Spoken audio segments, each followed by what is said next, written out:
yung sinabi ni Yussi Claire Castro na buwitri si Sara, sabi ko, abangan nyo, lalala pa itong ano na ito, sagutan ng dalawang ito. Hindi pa nga nagtatagal. Ha?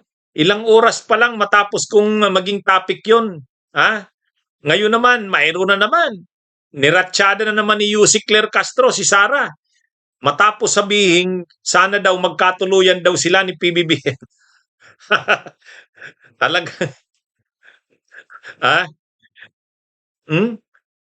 Sabi ni Yussi Claire Castro, may pamilya si PBBM, may pamilya rin siya. Sabi ni wag siyang magi-insinuate ng ganyan. Ha? Bastos at kaimoralidadan, ano, immoral ang ini-insinuate niya ni Sara Duterte. Totoo naman, Vice President ng Pilipinas, ganyan ang comment. Ha? Sabi ko, matindi. Umiinit ang sagutan ni Sara Duterte at saka ni Yussi Claire Castro. Pero wala pa itong tungkol dito sa comment ni Sara na sana daw ay magkatuluyan si PBBM.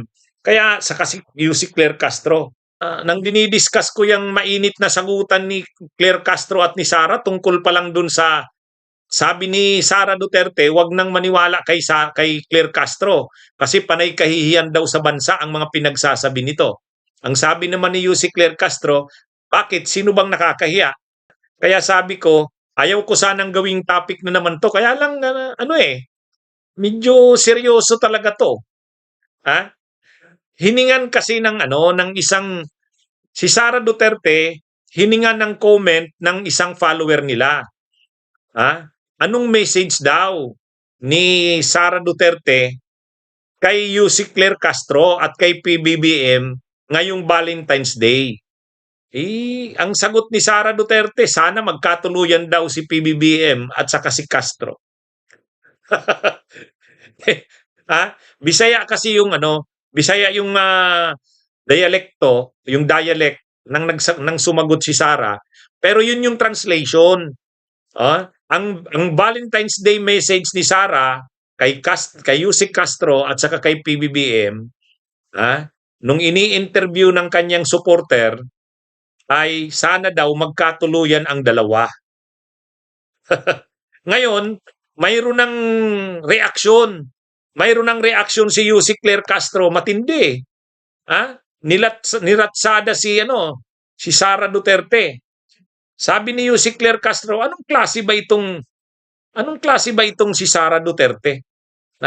Sabi niya, advice niya daw sa mga nagtuturo kay Sara, turuan ito ng tamang mga pagsasalita. Kasi Vice President ng Pilipinas tapos ganyan yung mga pinagsasabi. Ay syempre, ano naman yon? Kumbaga, natatawa si Sara, totoo naman, natatawa si Sara habang sinasabi yon. Pero hindi naman hindi maganda na gawin mong ganun ang maging sagot mo. Kahit sabihin mong nagbibiro ka, pero hindi naman yun isang bagay na dapat gawing biro. Imaginein mo naman ang sagot ni Sara Duterte, sana daw magkatuluyan. Sana magkatuluyan si PBBM at saka si Yussi Claire Castro. Medyo foul talaga naman tong mga sagot ni Sara. Kaya ang sabi ni Yussi Claire Castro sa reaksyon niya, wag daw ganun ang maging sa ni Sara Duterte, mga lumalabas sa bibig niya. Unang-una, may pamilya si PBBM. Siya din anya, may pamilya din. Bastos yung ganung klase ng sagot. At saka, sabi ni Yussi Claire Castro, maging magkalat daw ng ang ngayong Valentine's Day, sana magkalat ng mensahe ng message of love. Huwag magkakalat ng fake news at sana huwag maging chucky. So inulit na naman ni Yussi Claire Castro yung inulit na naman ni Yussi Claire Castro yung sabi niya na si Sara Duterte parang si Chucky.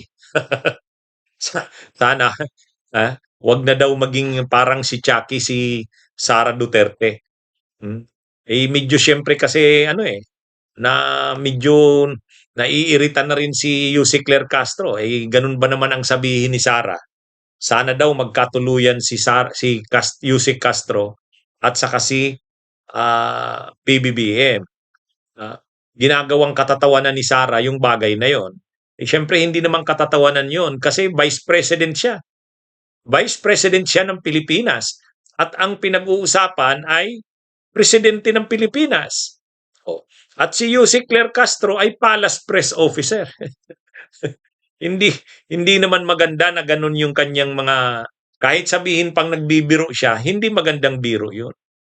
So yan mga kabunyok, mga kababayan. Hmm? Kaya medyo mahaba yung sagot diyan ni Yusek Claire Castro. Ha? Nilikturahan si Sara Duterte. Ha?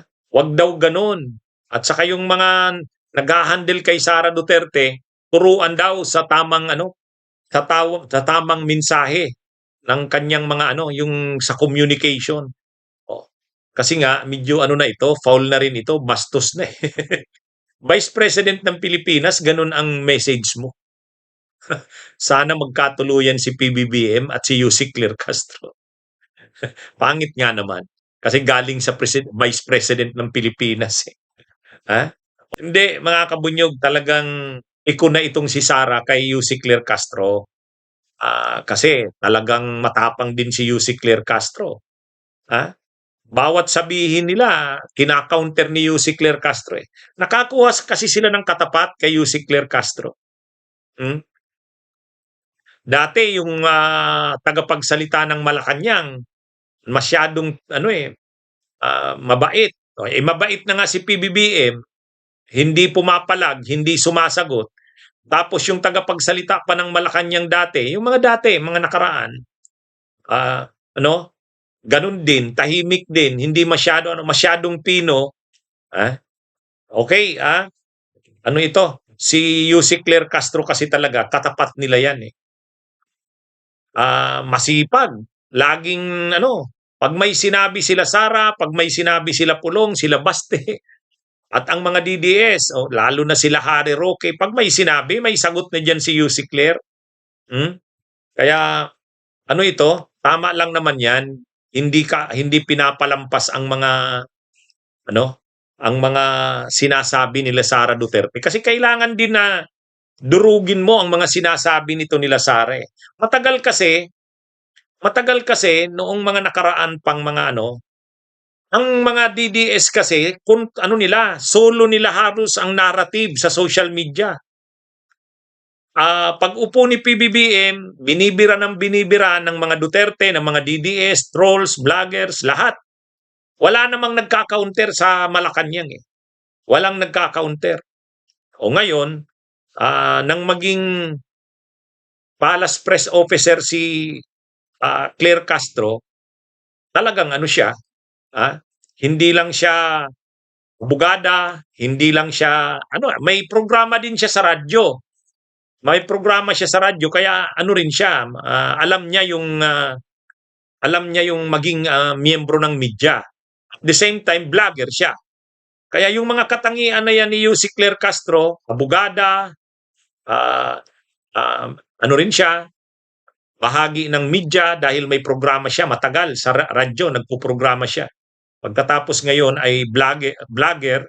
So, bilang vlogger, alam niya ang mag-real talk kung ano talaga ang sasabihin na pagka kasi minsan na professional na media, masyadong pino ang mga sinasabi, parang laging nakakahon, scripted. Pero si Yusek Claire Castro, ang mga reactions niya, hindi yung mga anong tawag doon? Hindi yung mga in the box na mga sagot. Ang iba kasi pag nagpe-press briefing, mga press conference, in the box yung mga statements, magbabasa na lang ng prepared statements. Ganun yung mga dating tagapagsalita ng Malacanang. Itong si Yusek Claire Castro, hindi. Pag may tanong kung ano yung naisip niyang sagot, yun ang sagot niya. Diretsa. Hindi pinifilter. Hindi pinipilter. Kaya galit talaga ang mga DDS sa kanya.